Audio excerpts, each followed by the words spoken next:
Danes naj bi bili objavljeni novi ukrepi, ki jih je vlada včeraj zvečer sprejela na, mislim, da 36. redni seji.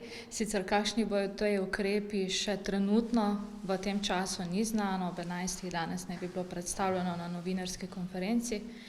Je pa za pričakovati, da bo ponovno omejevanje delovanja nekaterih dejavnosti, kot je bilo že v preteklih dneh govora o tem.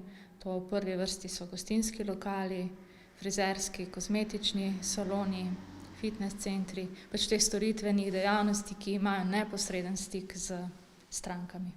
Zdaj Obrtno-podjetniška zbornica absolutno je proti omejevanju oziroma zapiranju, ponovnem zapiranju gospodarstva, predvsem pri teh, ker te so dejansko mali, tisti najbolj ranljivi, in zato je pred parimi dnevi tudi dala apel vladi, da naj tega ne stori, ker vemo, da se okužbe širijo drugje, ne vem, v gostinskem lokalu, predvsem na kakih privat zabavah ali pa še manj pa v frizerskem salonu, ki je res tako majhen prostor, da ima mogoče 2-3 stranke hkrati noter.